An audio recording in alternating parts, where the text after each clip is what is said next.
Thank you, Studio. I'm here with Managing Director Norman Lynas. Thank you for taking the time to do this interview. Lovely to meet you, Jordan. I'm delighted to do it. I always like to encourage young guys in business. Okay. Well, if you don't mind me asking, how and when did Lynas start up as a business? Jordan, I suppose really it was in the early 50s. My father started a fish business in Ballymoney and then opened another shop in Coleraine, and that was the beginning of it. My last year at school, I was waiting to go to university and I had a very serious heart attack, and so I joined the business. And so it was a fish business and fishing boats in Portrush and then down in Portavogie, and then developed from there into frozen food, and that's the story in itself. What are your responsibilities on a day-to-day basis of running the company?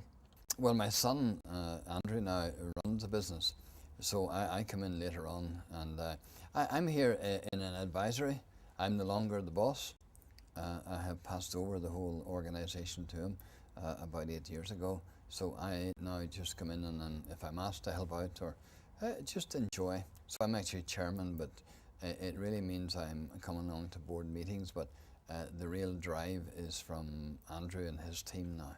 What gave you the idea to move the business from the long columns in Coleraine Centre to Lockhill Industrial Estate in the outskirts of Coleraine?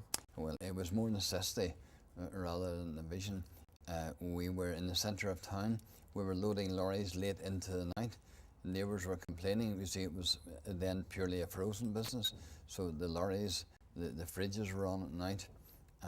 Lorries were arriving in the evening. We were annoying neighbours. We were running out of space. So it was just a natural, wise location out of town. Thank you for your time, Norman. Back to the studio.